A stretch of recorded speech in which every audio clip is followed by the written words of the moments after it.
What's up, guys, and welcome back to another episode of Keeping Up with the Commanders. I'm Mason Kinahan, joined by Calvin Kaplan on a great Monday. It is Black Monday in the NFL, but for Washington fans, this is a day that I know we've been waiting for months now, or maybe even years for some of us. So Ron Rivera, as expected in the podcast earlier this morning, Ron Rivera has been fired by the Washington Commanders. We have a bunch of information to go over, including who's getting interviewed now as possible, or who's getting requests to be interviewed as possible head coach and GM and director of football operation candidates.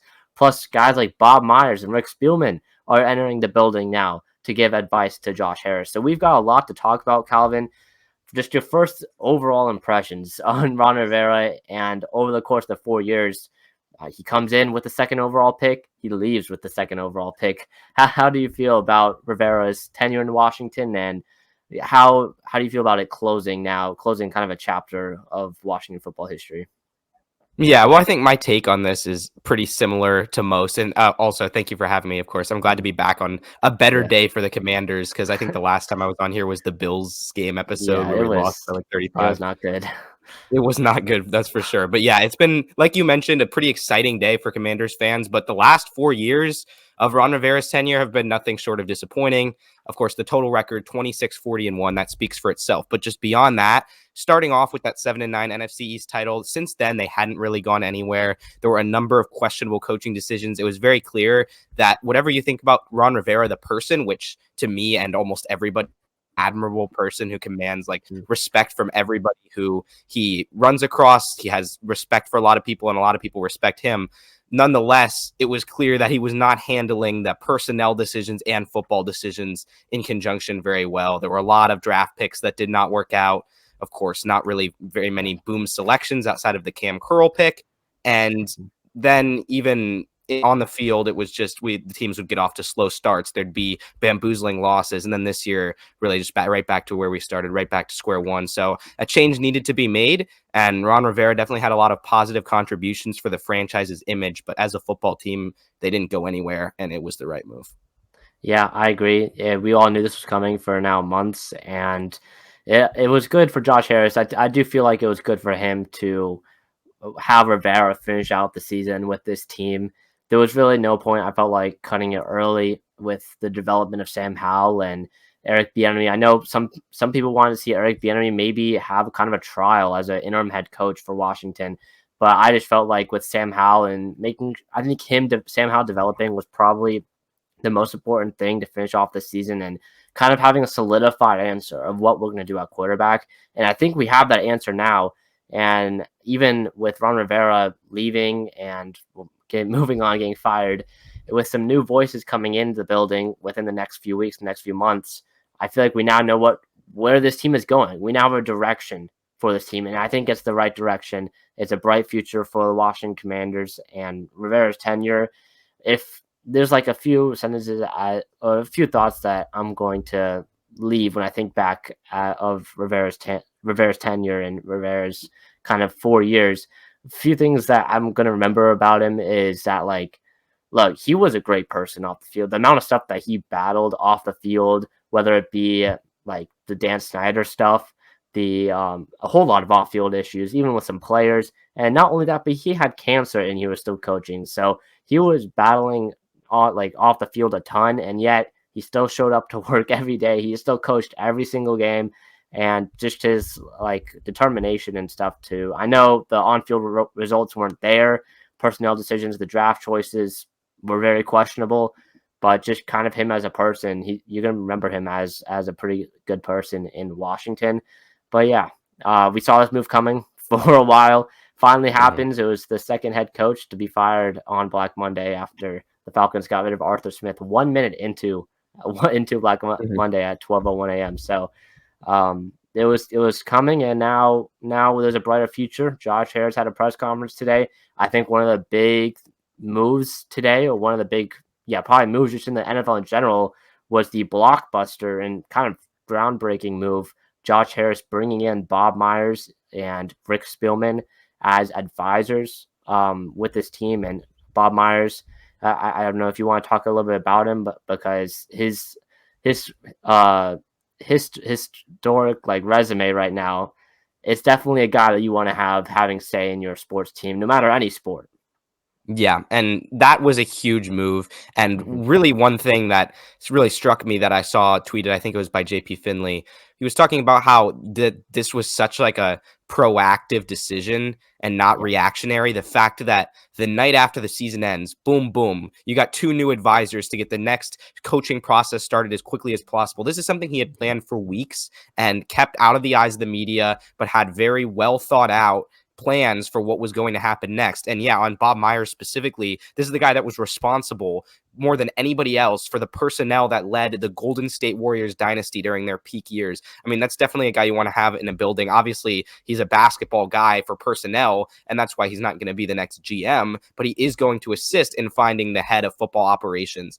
And honestly, the big thing about these two guys, and of course Bob Myers and Rick Spielman, the former Vikings GM, and the rest of the Josh Harris now organization, is whatever happens, you can trust that it's going to be at least a well thought out decision. There's not going to be so much anxiety around, or at least for me as a Commanders fan, not so much anxiety around, oh, are we going to make the right coaching hire? Are they going to hire somebody who's just going to run this franchise into the ground? What about the GM? Is the GM any good at their job? I think at this point, especially considering all the candidates that have been requested, which we're going to get to, I'm sure, a little bit later, yeah.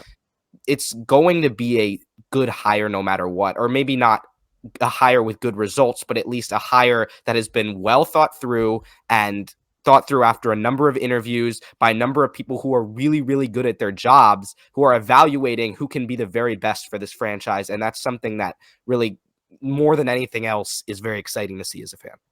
Yeah, I agree. And like you mentioned with JP Finley saying this is a proactive move from Josh Harris. He knew this was going to happen 3 weeks ago, probably a Mhm. month ago, probably.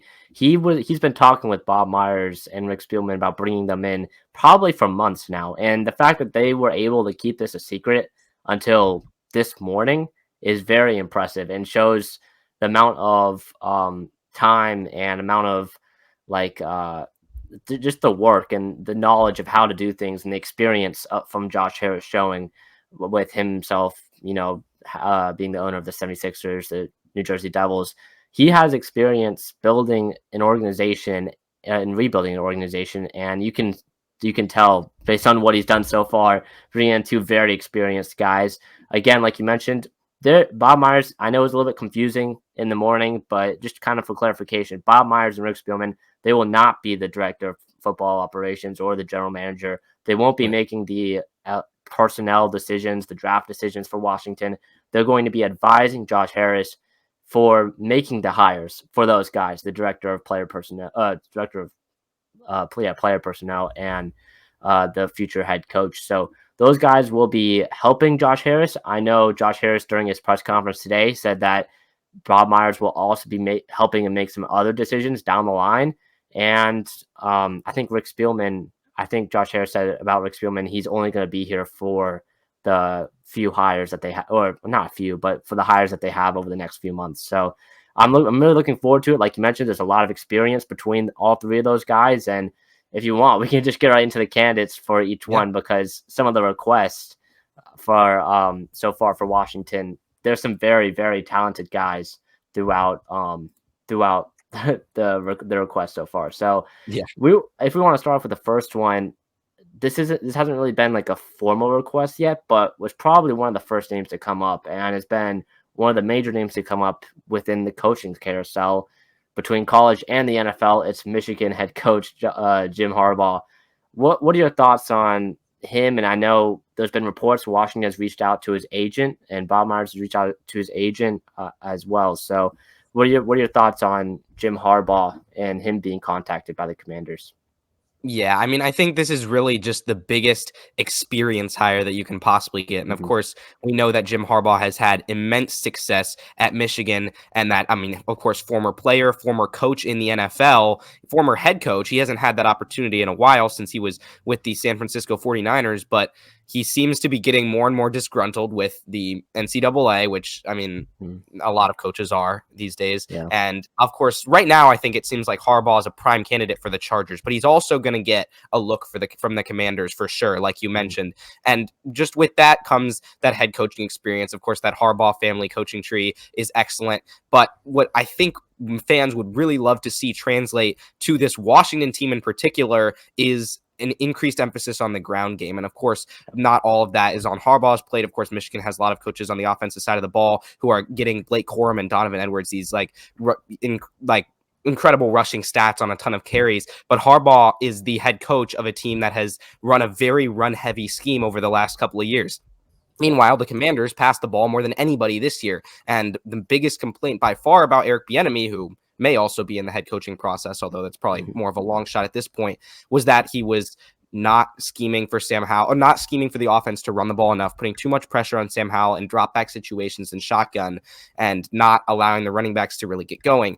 And Brian Robinson Jr. took such a step forward this season that I think it would be a mistake that if the Commanders didn't focus more on the run next year, that could be a step in the direction to make this happen. There are many coaches, of course, who will try to establish that running game, but with a guy like Harbaugh, who has run such an elite level program at Michigan over these past 3 seasons, making the college football playoff, there's that winning mentality that you have there that can't be overstated because, I mean, he's been there, done that, led undefeated seasons in the regular season, and been in these big games before.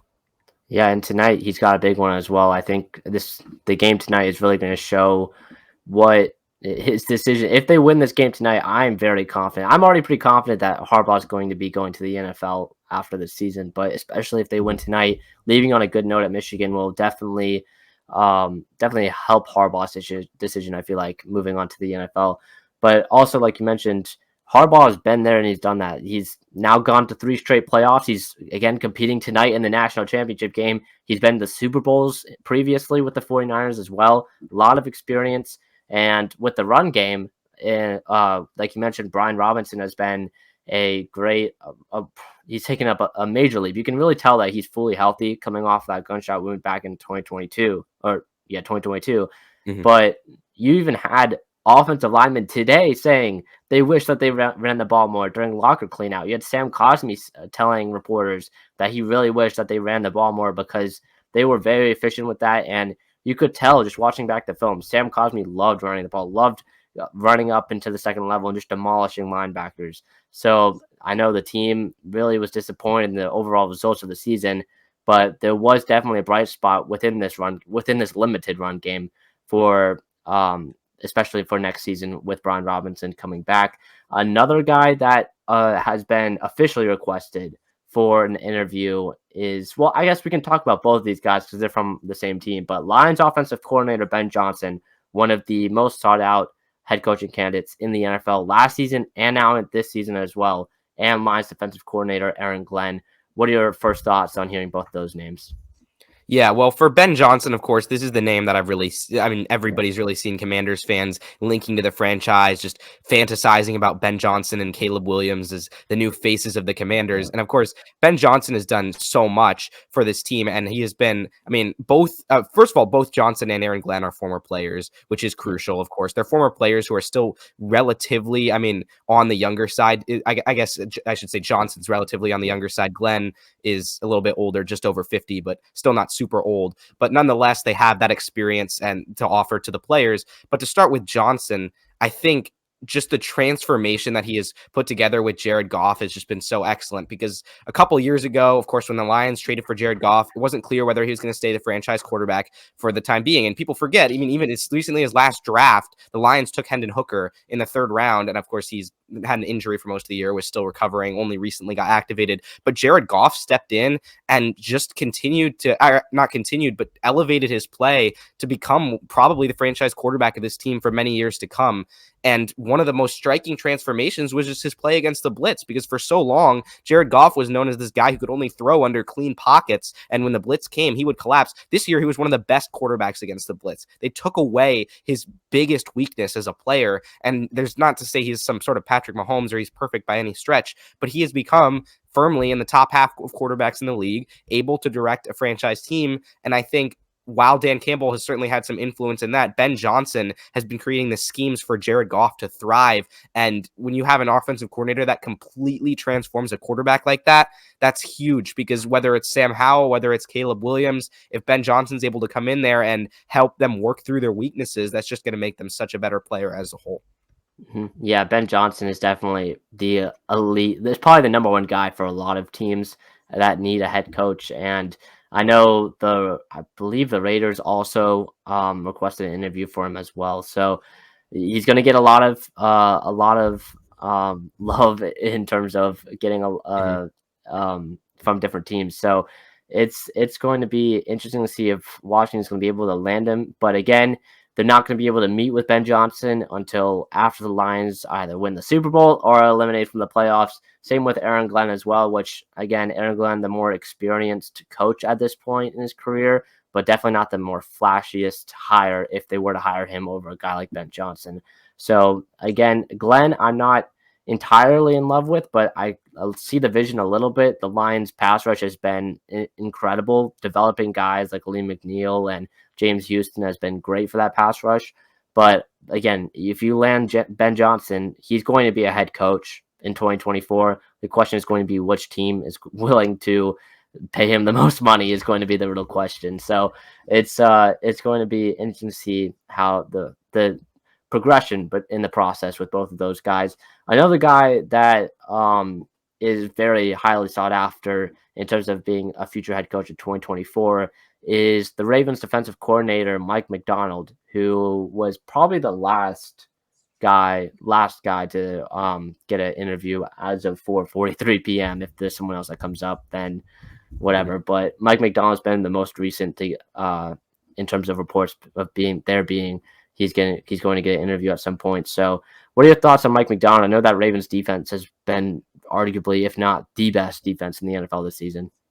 Yeah, I mean, he has worked his way up, and of course, he actually Mike MacDonald started at Georgia as an assistant coach. Eventually, went to the Ravens, stayed there for the most part until he came to Michigan for one season as the defensive coordinator, then back to the Ravens as defensive coordinator. He's a young hire who would also be excellent, not a former player like Glenn, which is interesting, and that doesn't necessarily hurt his stature because, of course, there are a ton of defensive minds who didn't actually play in college or in the NFL, but again, just a really, really excellent resume overall. And what has helped the Ravens this year is certainly the fact that they've had fewer injuries, but also just these young players coming into fruition for this defense, especially Kyle Hamilton, who has just had an excellent season at safety. Mike MacDonald has certainly been instrumental in his development. Of course, like I mentioned, the difference between him and Glenn, primarily that MacDonald, a younger guy, has worked his way up through the Ravens organization relatively quickly. Of course, Glenn was a former player who has been in the coaching vicinity as of more recently. And I did want to bring back one important thing is that Glenn, he was a former cornerback.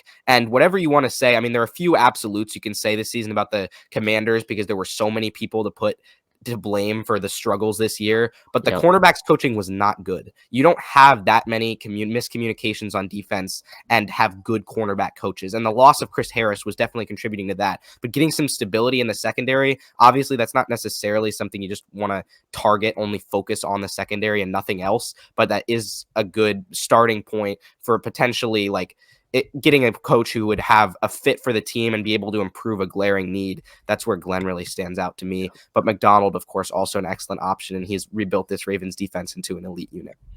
Yeah, and Glenn, you talk about the secondary. First of all, I don't know how you have a high school coach coaching an NFL secondary, first of all. I don't know how that happened, but with the loss of Chris Harris, you could tell the secondary really struggled, and especially with young guys like Emmanuel Forbes and Quan Martin, who are going to need development over this next offseason to just be viable starters. I know Quan Martin has played great as of late, but a guy like Emmanuel Forbes, who was never a viable starter at any point this season, is going to need a lot of help developing into a true NFL cornerback. And a guy like Aaron Glenn, like you mentioned, would be great at doing that. So another guy that Washington has requested an interview for is one of their former coaches, Rams defensive coordinator Raheem Morris, who I believe was the tight ends coach for Washington about a decade ago. So Raheem Morris, he was part of that infamous 2013, I believe, Commanders head coaching staff, just coaching staff that came with a lot of future head coaches. So, what are your thoughts on Raheem Morris possibly returning to Washington? I like it, and I like the fact that he's sort of it's interesting because with these coaches, you'll often find either it's the retreads of the guys who have been former head coaches and now are coming back to that role, and the completely unproven guys like Ben Johnson, who hasn't assumed a role like that before. But Raheem Morris was a head coach. He wasn't a head coach for a full season, but he was the interim head coach in 2020 for the Falcons and didn't do a bad job. He got the job as the defensive coordinator for the Rams after that, and it wasn't like he was some sort of like bad coach. It's just the Falcons thought they had a better option in Arthur Smith, which turns out they definitely didn't. But of course, they wanted to make their own hire and didn't want to stick with Morris. But it wasn't like Morris was bad. There were definitely some conversations about him remaining with the franchise after that year, and he's been all over in terms of he actually has coached both on the defensive and offensive side of the ball. It's according to he was actually, I think, the defensive backs coach for the then Redskins back in 2013 or whatever it was. But after that was a passing game coordinator for the Falcons and then a wide receivers coach for the Falcons as well during that time. So he does have experience on both sides of the ball, which is interesting. He does have that interim head coach experience and put together a very, very good defense for the Rams, which this defense has kind of been written off after they had their big years. I mean, the guys are getting older. Aaron Donald's getting older and he's being double teamed every single time. So he will still have a huge impact on the defense, but Raheem Morris helped other guys stand out as well. I would not mind this hire. Yeah, Raheem Morris is a guy I know it's kind of a little bit controversy between him so far. What I've been getting from Commanders fans, at least on like social media, is some of them really want him to return and some of them don't want any part because he was here during the time with Dan Snyder as owner. I think that could definitely play a factor in terms of what fans' opinions was about him going forward. So Raheem Morris, I think he's a great coach, great mind. I would not mind having him in Washington, but I know some fans would be a little bit hesitant to bring him back because he was here during the time with Dan Snyder as owner. So another guy, I think this is the last one I have as for head coaches for getting a request for an interview is Ravens assistant head coach and defensive line. This is kind of an interesting one. Anthony Weaver, the D-line coach and assistant head coach for the Ravens. Yeah, I don't think very few people know a lot about him because, of course, while he is the assistant head coach, only on the defensive line, and he mostly worked, he has had some experience in the NFL being a defensive line coach for a lot of different teams, and actually did have, I should say, 1 year as the defensive coordinator for the 2020 Houston Texans. But again, like you mentioned, the associate head coach and defensive line coach for the Ravens, coming in there sort of as a dark horse because he wasn't like a Mike MacDonald, a name that was dropped in there a ton. But he, of course, it seems like the Commanders are exploring this possibility because it's possible Weaver had a major influence on this defense and on this pass rush, which I think is important as well because first of all, the Commanders have a couple of building blocks in Jonathan Allen and Daron Payne on this defensive line who they will try to build around. Obviously, you can debate whether the contracts were good or not, or whether Allen will exit in this offseason, but it does seem like at least one of them is going to be around, probably both for the next year. And I like this, not necessarily because I think Weavers should be a top candidate, but because the Commanders are really exploring all options. Because obviously, it's not just going to be a one-man show in terms of which coach is getting it done. It's not all Mike MacDonald. Anthony Weaver is playing a role in his specific position, and oftentimes we see position coaches come out of nowhere, sometimes leap up into these big roles and have success. So if they can it's all about the interview for this type of coach, because if the Commanders can get a positive interview and really see like the fundamental things that Anthony Weaver has done to improve the Ravens and what he's planning to implement similarly in Washington, this could have a chance of happening. Maybe it's just not going to happen. Maybe, as is unfortunate, it's just the Commanders trying to fill the Rooney Rule hires or the Rooney Rule interviews, getting 2 interviews with a minority candidate. But whatever the case, I think it's a good request to make to try to get somebody from an elite defense. Anybody that's connected to a system that is having great success in some way, I think is important to interview. And Anthony Weaver is certainly one of those. Yeah, I definitely agree with that. And like you mentioned, it's more to me, I don't think if you're looking at all of the candidates on this list, Anthony Weaver would not be at the top of it, in my opinion, for what Washington is looking for.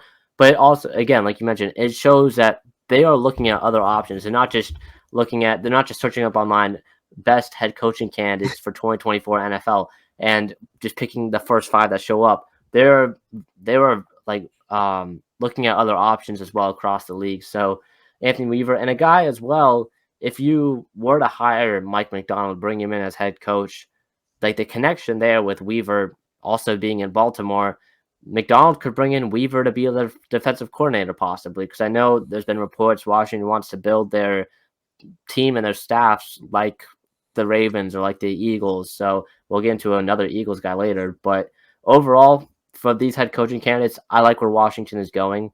I think they really know they have a plan, and they've been planning this for a while now with Josh Harris and Myers and Spielman. So I think they know what they're doing. If you looked at today, really the Raiders and the Commanders were the only 2 teams to have reports come out about who they're looking to request to interview for their head coaching position. So it really shows how Washington and Josh Harris and company are attacking the process, getting things done. I know Josh Harris today said he wants things to be fast but thorough, or quick but thorough. So it's I would expect at least some hire, whether it be a head coach, GM, or director of football operations, most likely director of football operations. But I would expect that hire to be sometime in the next week. So that's the head coach position. There's for GM so far. I have 3.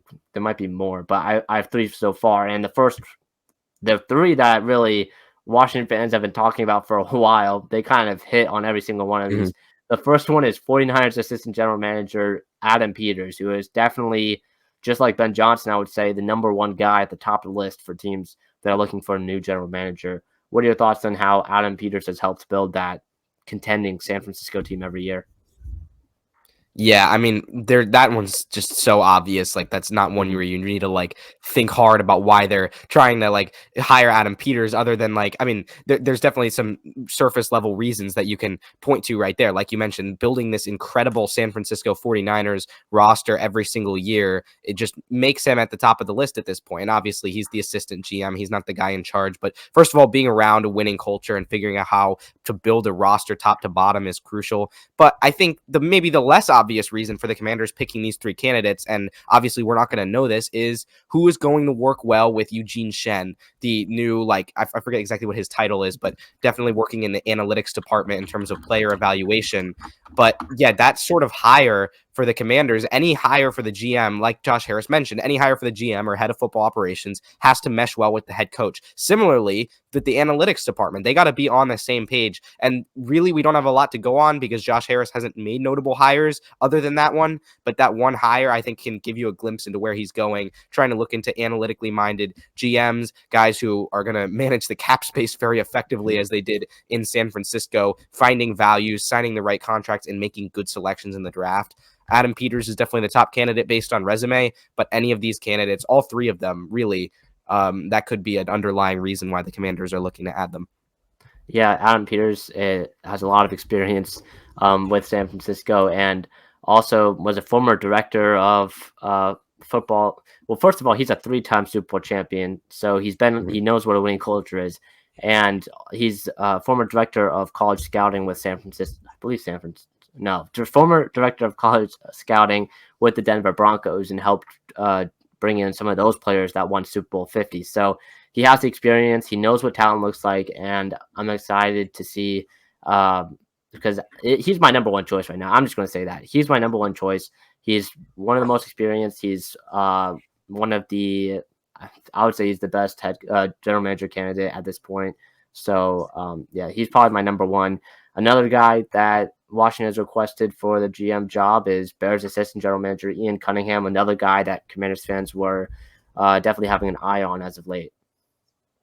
Yeah, exactly. And Ian Cunningham, of course, has worked under Ryan Poles, of course, with the Bears being that assistant GM. The Bears and Ryan Poles himself has faced his fair share of criticism, which is interesting. But if you want to also talk about a guy who's been part of a winning culture, Cunningham was formerly the director of player personnel there, and of course then moved to Chicago to be the assistant general manager. And the Bears have had some good decisions in the front office as of late. Most notably, of course, that Bryce Young trade, which has just got tons of draft picks, DJ Moore, I mean, it's like DJ Moore, a first rounder, a second rounder, Tyreek Stevenson, Darnell Wright, and I might even be missing somebody because The number that's so one much. pick this year.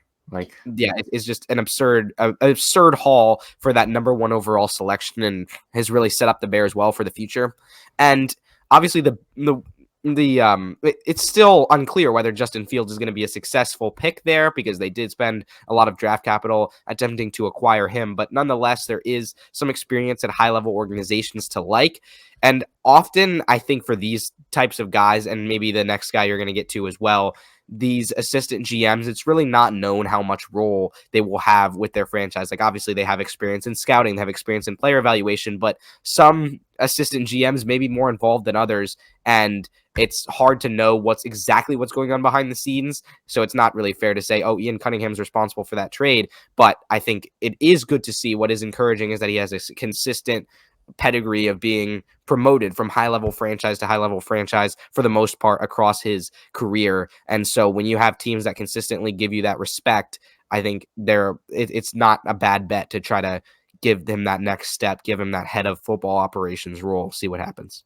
yeah, and third guy. Well, first of all, Cunningham has definitely been one of the more talked about names throughout this entire season. So I think that shows, and he's gotten a lot of praise from other members high up in football offices as well. So it's great to see. Again, like you mentioned, it's hard to tell, especially with the GM position, how much say each assistant GM has with their team.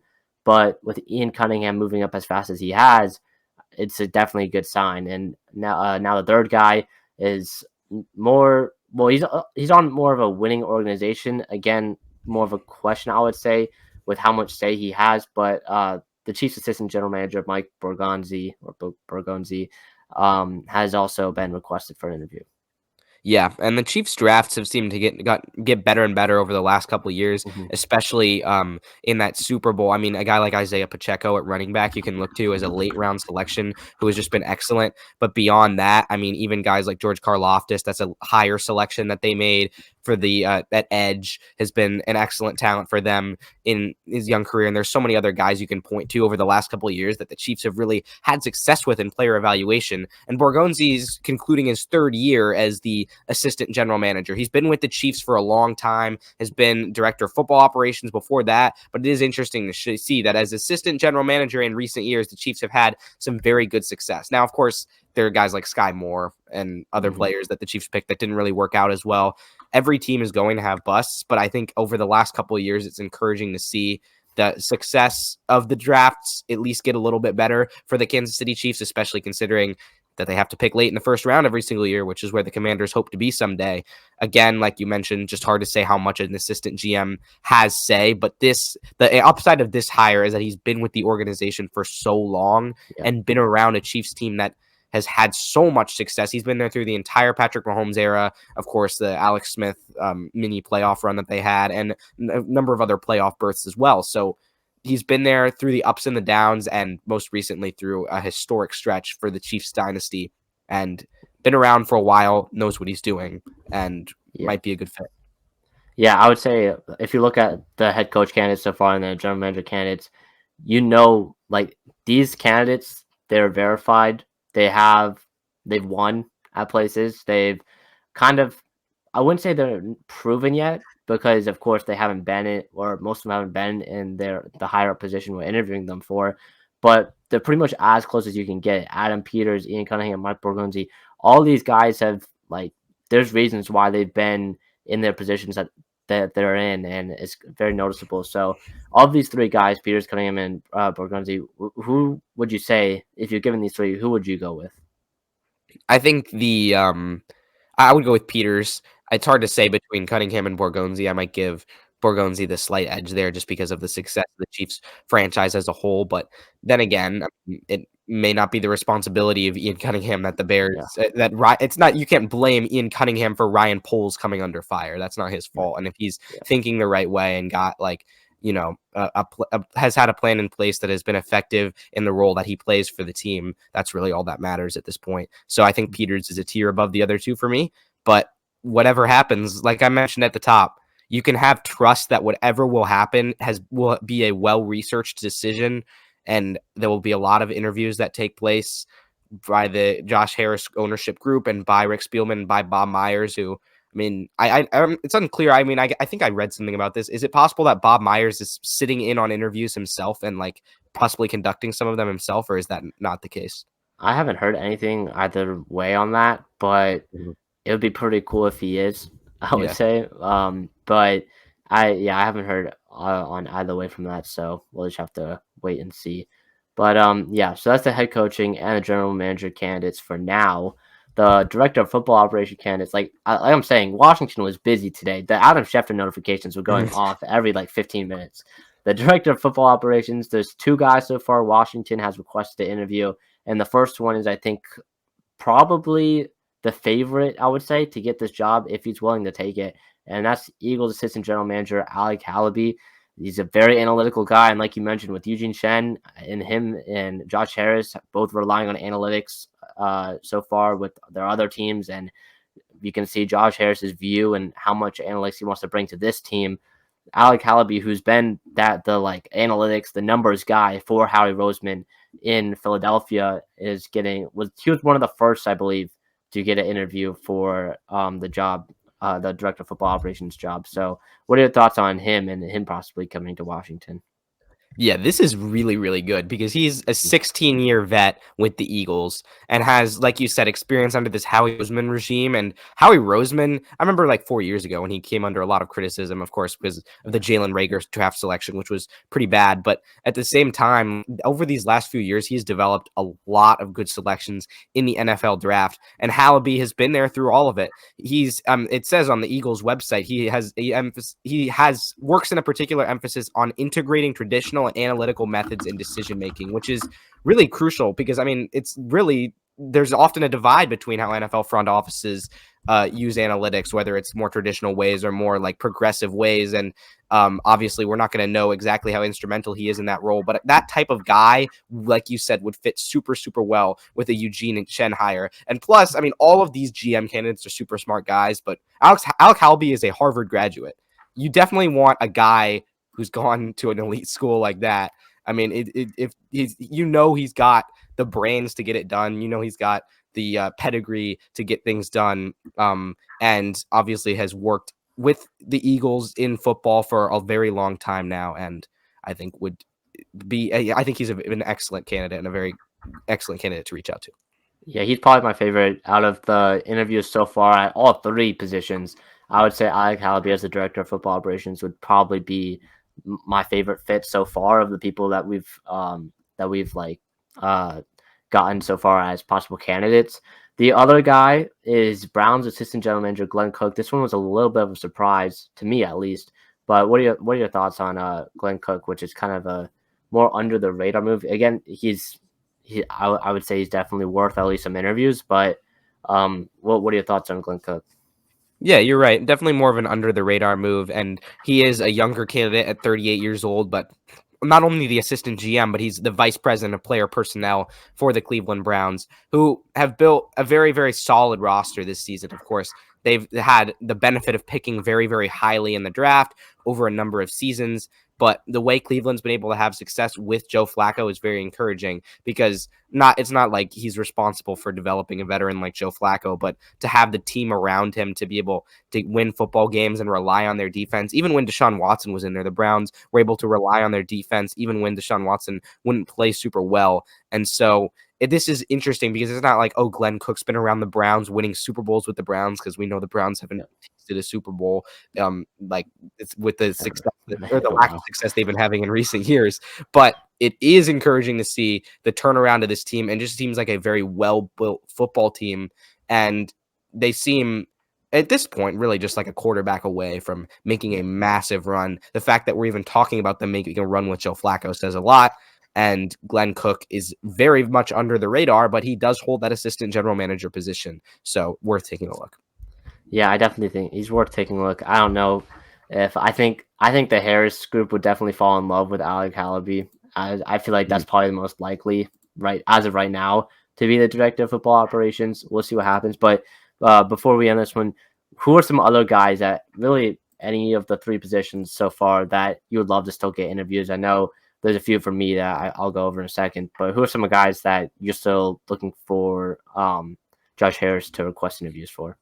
Yeah, well, the first one's not like a requesting interview guy. It's obviously Eric Bieniemy, and I think Eric Bieniemy. It sounded like I listened to the interview while I was in broadcast journalism class today with Josh Harris, trying to and he was talking about Eric Bieniemy.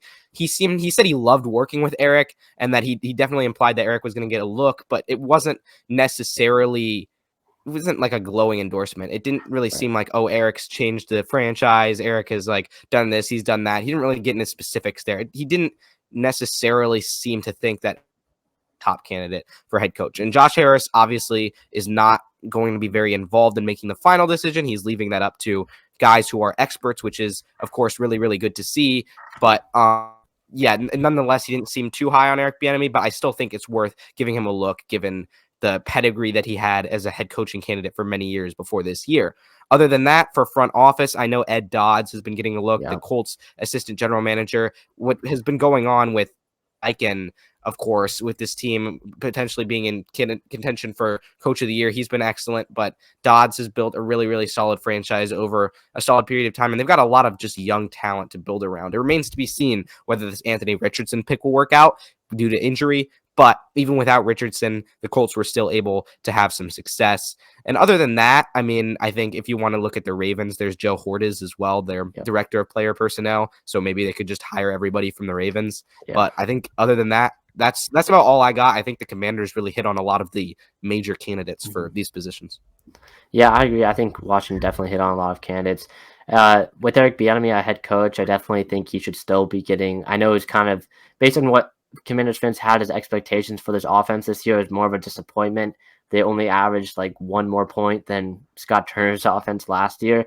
So it was more of a disappointment for Washington fans. But Eric Bieniemy, I still think should get a look. I know that some of the players today, they were kind of really honest about him, which I don't know if that's a sign or anything, but they were very honest about him in the locker room today during locker cleanout. So it didn't really sound incredible. I know Logan Thomas was bashing him a little bit, but we'll have to wait and see for that. And then you mentioned Ed Dodds, who was definitely near the top of my list for Washington. I really like how, especially you see these teams, the Niners, well, the Ravens and the Niners before they started trading for everyone, but you see how they built through the draft and had some really good draft classes. Ed Dodds not only had experience as the director of pro scouting, but also was a director of college scouting. So he's got a lot of experience both in pro, which you need for getting guys in free agency if you're trying to trade for players. That's why you need to scout like professionally, and then scouting for college, of course, for the draft. So I really like his experience scouting, and like we've seen Ron Rivera have over the last few years, some really bad draft classes. So I'd like to have a good draft class again. And so that's why I think he could definitely be a name. And you mentioned Ortiz too. These were like the same three guys that I had. If we were to go the Ravens route, which I know there's a bunch of rumors that we could build somewhat like the Ravens. I know Ortiz could be an option if we were to request an interview. Mike MacDonald, the option. We already requested an interview for him as head coach. And then some other guys beneath him, like hold on, let me get it. Yeah, like Anthony Weaver, who could come in as well, possibly be a defensive coordinator or one of the position players. So there's a lot that Washington can do, and over the last 24 hours, Washington has definitely come out and attacked the process. You fire Ron Rivera at about 8:45 a.m. this morning. Not like an hour later, you start getting guys that are going to be requesting interviews, and not even and before that, like right after Rivera is fired, you hire Bob Myers, you hire Rick Spielman. This Harris group, you can tell they're experienced. They know what they're doing. They have a plan. They have a direction for this team, and I think the future is bright. Any closing thoughts from you? Yeah, the future is very bright, and I expect a splash to happen, whatever ends up happening for the coaching hires. And there are, like you mentioned at one point during the show, there are more than 2 positions available here. There could be 4 positions available after this is all said and done, maybe even 5 if Eric Bieniemy becomes a head coach somewhere else. But imagine, I mean, the Commanders hire a new football head of operations. that person hires a new general manager, hires a new defensive coordinator, hires a new head coach. Could be 4 different guys coming in here all in synergy, with these decisions, of course, being made by that new head of football ops who is expected to be hired first. A lot of guys with experience from around the league able to put their collective heads together and make decisions in a way that has, really just like you said, the last few years, the Commanders have just not been successful in making the decisions they need to make. So having several guys potentially new come into the building would represent such just a fresh start. And I trust that the decision will be very well researched and well thought out, whatever it ends up being. I think that's the most important thing. Yeah, one last thing too is we mentioned the guys for GM, Adam Peters, Ian Cunningham, Mike Borgonzi, and then for football ops, Alec Hallaby, Glenn Cook, whoever gets hired as football operations, like those 5 guys, even though they're going to be interviewing for the GM and they have a designated interview for the GM or the director of football operations, I wouldn't be surprised if you were to mix and match some of them. Like, for example, I know there's probably some more interviews to come, requests to come, but like Alec Hallaby being the director of football operations and them moving Glenn Cook to GM, even though they're interviewing him for director of football operations, I wouldn't be surprised. So even then as well, they could be creating some new positions in the front office, and you could see 3 of these 5 guys in this front office. I would not be surprised. So Yeah. it's definitely a blank canvas for Josh Harris and the Washington Commanders. But yeah, that'll wrap up this emergency pod. Calvin, where can people find you and your stuff? Yeah, I'm on Twitter at Calvin_SGF. As of now, I have a podcast. It's been put on hold. I'm still working out the future of that, and I posted a tweet about that a couple weeks ago, but there'll be updates soon. So if you're interested in fantasy football, you can always tweet at me. I know fantasy football is over right now, but playoff DFS, I'll give playoff DFS advice if anybody needs it as well. And like I mentioned, I'll have updates at Calvin_SGF on Twitter about the future of the podcast. But yeah, I always enjoy being on, so thank you for having me on here. Yeah, no problem. It was great having you, and great day for Washington fans because it really, really is the start of a new era. So that'll do it for today's episode of Keeping Up with the Commanders. See you guys next one. Peace.